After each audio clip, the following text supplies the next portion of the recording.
Hi there, I'm Clifford Bates, and welcome once again to Reading Aristotle's Nicomachean Ethics. Today we're looking at Chapter 13 of Book 7. We're wrapping up Book 7. This is the penultimate chapter of Book 7. And we're dealing with the last four chapters of Book 7 are kind of dealing with the questions of pleasures and pain, about the political. Okay. Um, before starting in chapter 10 wraps up the account of self. Chapter 10 wrapped up and concluded the examination of the question of self-restraint and lack of self-restraint and steadfastness and softness, and the issue that raised in terms of the question of the virtues, right? Now he's dealing with the question of pleasure, general questions about pleasure and pain. And the last chapter, the first chapter he raised, chapter 11 of it, he raised some questions, general objections against pleasure. And last chapter he dealt with it. Now today in chapter 13 he'll deal with pain. Pain. Now that pain is indeed bad is agreed to. Okay, this is again seeing this line, considering that these lines at 14, 11, 48a, right? That it's agreed to. We have agreed that pain is bad. It's not a good thing. So too, that it is something to be avoided. One kind of pain is bad unqualifiedly.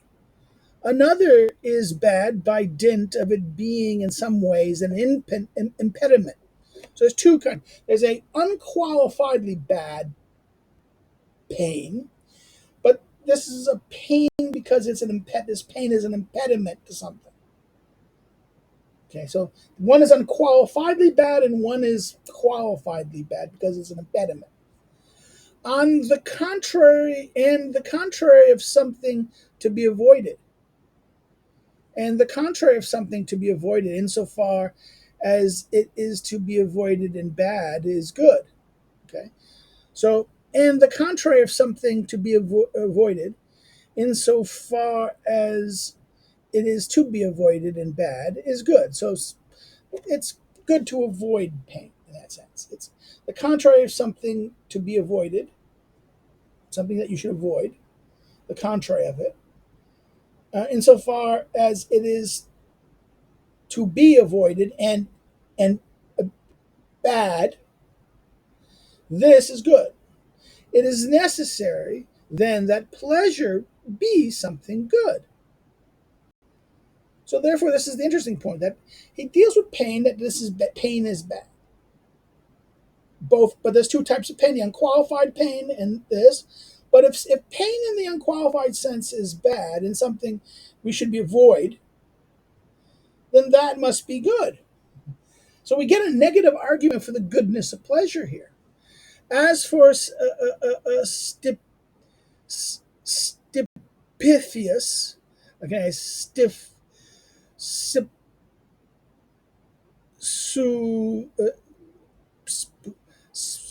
okay, no Spidipios. I can never say these odd Greek names. Spidipios.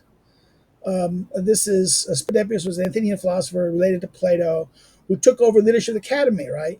Only fragments of his work ever survive, right? So for Spidipius attempted to resolve the perplexity that pleasure is just like the greater in its opposition to both the lesser and to equal. No resolution actually follows, for he would not assert that pleasure is in itself something bad. So he said that, okay, in other words, for Siphilis attempted to resolve the perplexity of this question about the perplexity of pleasure, and that pleasure is just like the greater in its opposition to both the lesser and to the equal. No resolution actually follows, for he would not assert that pleasure in itself is something bad. So therefore, it's not something in itself that's bad. It's only bad in that it is produces something bad and it's done for the wrong reason. So, and nothing prevents a certain pleasure from being the best thing, even if some pleasures are bad. Again, bad here is not, here again is pathos rather than kakos. So it can be base, right? Which also can be base. Pathos. This is why there's a different, there's a weird, this is pathos. Different word, can kekos, okay? Bad, something bad. Even if some pleasures are bad, there is nothing to prevent a certain science from being the best thing, even though some sciences may be bad. Right? That this science, episteme, this science may be best, but this science may be that's because some of things that sciences do, some may be good and some may be bad, and this one may be best. The thing that it pursues and understands is maybe the best. Therefore, same thing with pleasures. There's some pleasures that just because some pleasures are bad doesn't mean that certain pleasures nothing prevents that certain pleasures from being the best thing, right? If in fact there are unimpeded activities of each characteristic, whether happiness is constituted by an activity, provided it is unimpeded, right? Of all these characteristics, or by the unimpeded activity of a certain one of them, perhaps it is even necessary that this activity be most choice-worthy. So therefore, the activity, if unimpeded activities of each characteristic, in fact, there are unimpeded activities of these characteristics. Unimpeded. In other words, this characteristic has an activity, an unimpeded activity, right? And whether happiness is constituted by an activity, provided it's unimpeded, of all these characteristics, where the virtues produce a characteristic, virtue is a kind of a characteristic of an activity, right? Virtue is the doing, and that it produces a characteristic. It has a characteristic. Perhaps it is even necessary that this activity be choice-worthy. But this is pleasure. This state, this condition, this pleasure. As a result, a certain pleasure would be the best thing, even though many pleasures may be, as it happens, unqualifiedly based. So therefore, this condition or this state where we are able to be unreservedly happy at eudaimonia, having eudaimonia, happiness, fulfilled. This is pleasant. As remember again, as life itself, he said elsewhere in the Politics and elsewhere, that near life, living, although not impeded by great hardness, there's a natural sweetness. He will talk about a natural sweetness, not a natural something sweet, good, beneficial to it. Okay, the goodness, pleasure, and something sweet is something pleasurable, right? So therefore, there is the idea of this that there is life itself has pleasure as long as it does not have blending too much hardships and pains attached to it, right? So in other words, but this is pleasure. As a result, certain pleasures would be the best things, even though that many pleasures may be, as it happens, unqualifiedly base, right? For this reason, all people suppose the happy life to be pleasant. And they weave pleasure into happiness, eudaimonia, reasonably so. So happiness and pleasure, it is pleasant. So this is the anti-Kant. Here, Aristotle is the anti-Kant, particularly Kant of the the groundwork for the metaphysics of morals argument that can't have to know what the actual good is. The unreservedly good is we have to, it cannot with any play it cannot be tied to pleasure. It cannot be tied to utility. This is the funny thing, that the pleasant life of happiness in Aristotle is that it is tied to they weave pleasure into happiness, and reasonably so. For no activity is complete when it is impeded, but happiness is among the things that are complete. Eudaimonia is among the things that are complete. Hence, the happy person, the eudaimon, needs in addition the good residing in the body as well as external goods and luck, chance, so that he may not be impeded in these respects. So therefore, the happiness is a combination, he says here. This is why this is a very good. This we had the discussion of happiness in the beginning of book 1. It is here we continue happiness, and we'll get happiness again in books now 10 later, the end of this. But happiness is raised again here.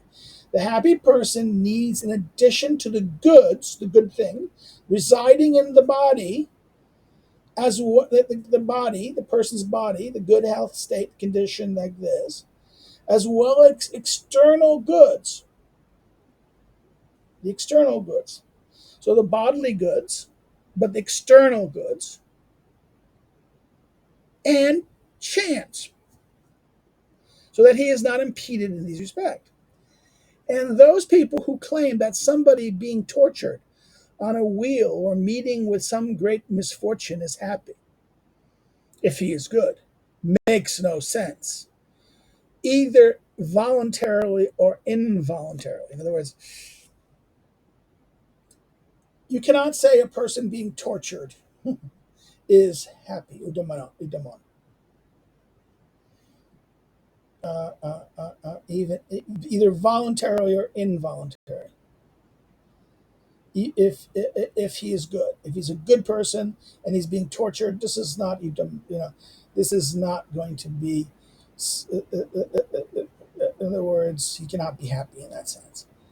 In other words, for those people who claim that someone being tortured on the wheel or meeting with greater misfortune is eudaimon. If he is good, this makes no sense, either voluntary or involuntary. It is because one needs chance.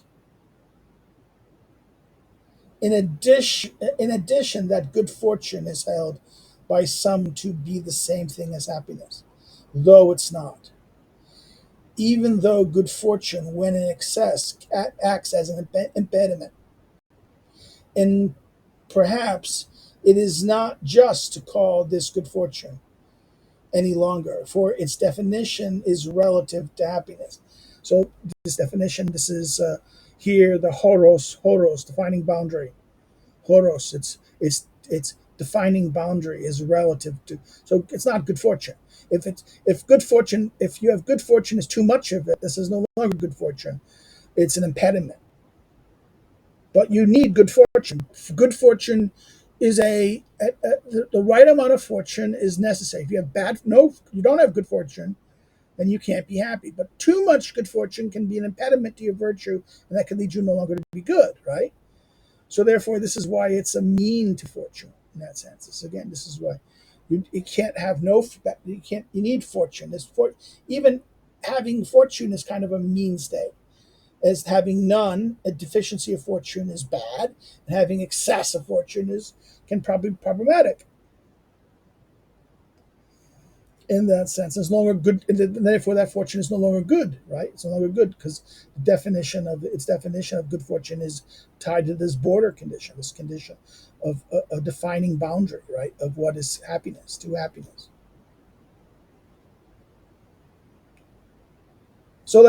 And that all things, both brute animal and human beings, pursue pleasure is a sort of sign that it is somehow the best thing. So even though all things pursue pleasure, that pleasure is this pleasure is that animals, brute animals, and this. The pleasant is something that all things see. This may be somehow it's the best thing. There is no talk that dies down entirely, which many people, now this is Hesiod's works in day 739. The poem continues, spread about. There is no talk that dies down entirely. Many people spread about. She, too, is a certain goddess. As the context makes clear, Hideous is warning against acting in such a way to permit talk spread about and so to enact its penalties in that sense, right? That there is going to be. But let's go look. I want to go look at X and days. This would be works and days. Works and days. 763. 763. 763. To do this is 760 to 761, 2, and 3, right? To do these things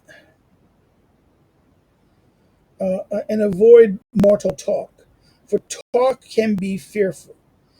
It is evil, a light thing to lift up, very easy, but painful to carry, and hard to be rid of. No talk dies when many people have voiced her. She too is kind of a god. Right? That's that line. And 83, literally, avoid the fearful. Avoid the fearful when I translate terror and terrible, talk of mortals. Avoid the fearful talk of mortals. Other manuscripts read, avoid the wretched talk of mortals. Any entity that has the power beyond human control has, for Hesiod, some element of the divine about it. Right. This is why this is one of those important books. Hesiod is one of those important books of psychology to understand the human and the divine of the ancient Greek world, and also I think it's psychology in that sense. It is one of those wonderful books, poems in that sense. But here it is, this line, right? That pleasure is this sense, right? That no one talks about it. We should be careful. But since neither the same nature nor the same characteristic is or is held to be best for all do not pursue the same pleasures, though all do pursue pleasure. So again, in other words, in one sense, pleasure may be good, but all don't not everyone's going to pursue the same pleasures. In other words, all do not pursue the same pleasures, although all do pursue pleasures. Yet perhaps they pursue not the pleasure they suppose, or would assert they pursue, but in fact, the same pleasure. For all things by nature possess something divine. In other words, all things by nature possess something divine. So therefore, yet perhaps they pursue not the pleasure they suppose, or would assert they pursue, but in fact the same pleasure. That is this they do seek all pleasure. And this pleasure is what? For all things by nature possess something divine. But the bodily pleasures have appropriated, but he says that the divine pleasures, these real pleasures, are the divine pleasures in that sense, something divine. But bodily pleasures have appropriated as theirs alone the name of pleasure. Because most often people steer towards them and share and all share in them. So what happens, he's saying that there might be a pleasure, that there is this pleasure that in us, there is something divine, and this divine thing might be the pleasure that all possess, and that this is the best. But the problem with this is that the problem is the bodily pleasures, the pleasures of the body, have appropriated as their alone as theirs alone the name pleasure, because most people feel them, steer towards them, and share in all of them. Because these pleasures alone are known to them, then people suppose that alone these pleasures exist.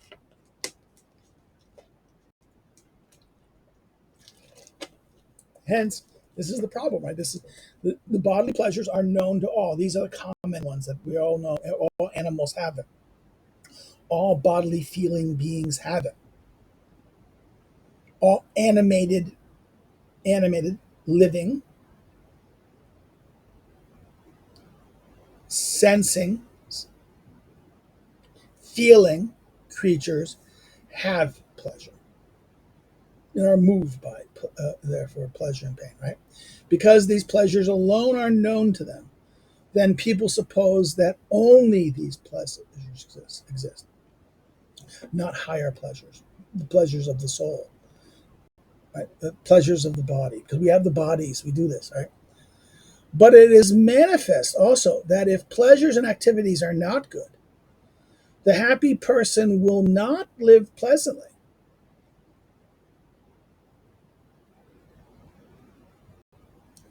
But if it's manifest also that if pleasures and activities are not good, the happy person will not live pleasantly. For the sake of what would he need pleasure if in fact it is not good? In other words, if it's not good in that sense, the happy person will not live pleasantly in that sense. If for what sake would he need pleasure if it's not good? Rather, it is not possible for him even to live. It is not possible for him to even live his life in pain. For pain would be neither good nor bad nor good. Rather, it is possible for him even to live. In other words, rather it is possible. Okay, rather it is possible for him to live. Him even it is possible for him even to live his life in pain. For pain would be neither good, bad, would be neither bad nor good. If in fact pleasure were not either. So therefore, if pleasure is not good or bad, pain cannot be good or bad. So it is possible to have in pain. But a person totally in pain all the time, as a result, on what account would he avoid pain? So, and so the life of the serious person would be no more pleasant than anyone else's if his activities were not more pleasant as well. So therefore, this is the problem. In other words, okay, we have a problem that it's neither pain itself is that it's neither good nor bad. But then we said earlier, pain is kind of a bad. We want to avoid, or maybe pain in the unqualified sense would be bad. If there's pleasure in the qualified and the unqualified sense, the qualified sense in a specific sense, isn't there also pain in the unqualifiedly sense and the qualifiedly sense? Twofold character of pain too. So okay, so he opens up with pain and he ends in pain. So let's go this. Let's repeat this paragraph, this last paragraph. But it is manifest also that if pleasure and activity are not good, the happy person will not live pleasantly. For the sake of what? For the sake of what would he need pleasure if, in fact, it is not good? So he wouldn't. If pleasure is not good, he has no need of it. Pleasure and activities are not good, then man, happy person will not live pleasantly. Has no need of it. It is possible for him to live to him for him even to live his life in pain. But that's this idea that pain is brought up again, that he can live his life in pain. For pain would be neither bad nor good if in fact pleasure were not either. So therefore, this last line only exists if pleasure is neither bad nor good. But there is a certain pleasure that is good. It's uniformly good, he said. That it's all things lead towards it. So therefore, the opposite must be bad. In other words, he only brings this criteria here is if that no, it's not good. He gives the negative here to make a point, and therefore pain would not be bad. That it would not be. We have to live in it. And we neither good and bad. If in fact pleasure were not either. But what happened to the person who's constantly in pain and being suffering? And he said earlier, then how can he be happy? He can't be happy. But the question here is that in other words, this is what the problem. But it's is the question here that is pain the opposite of pleasure, or is it maybe pain is not pleasure is not necessarily not pain, but pain is very much not pleasure, right? That intersection of those two. As a result, on what account would he avoid pain? Okay, the question is the good person, the happy person, would he avoid pain? Always. No, not if the pain, avoiding pain made possible his being good and therefore being happy, right? That there is a possibility. But constant pain and miserable pain, he might avoid a kind of a pain that would prevent something to do something. But then once you've done it, you're in a different condition. You're no longer feeling the pain, right? And so the life of the serious person would be no more pleasant than anyone else's either if his activity were not also more pleasant as well. Would be no more pleasant if his activities were not pleasant. So therefore, there's a connection between his life and the activities he engages in. And this is how he ends it. Okay, we stop here. If you have any comments or questions, please put it below. We will then turn to this next chapter, the final chapter of book 7, next time. If you have any questions or comments, please make them here for this chapter. And I'll respond to them when I see them, and I'll give you some feedback, or if you have a question and you need an answer in that sense. If you like the chapter, hit the like button, hit the thumbs up. It helps the algorithm like this. It improves the algorithm of the channel. Another thing you can do is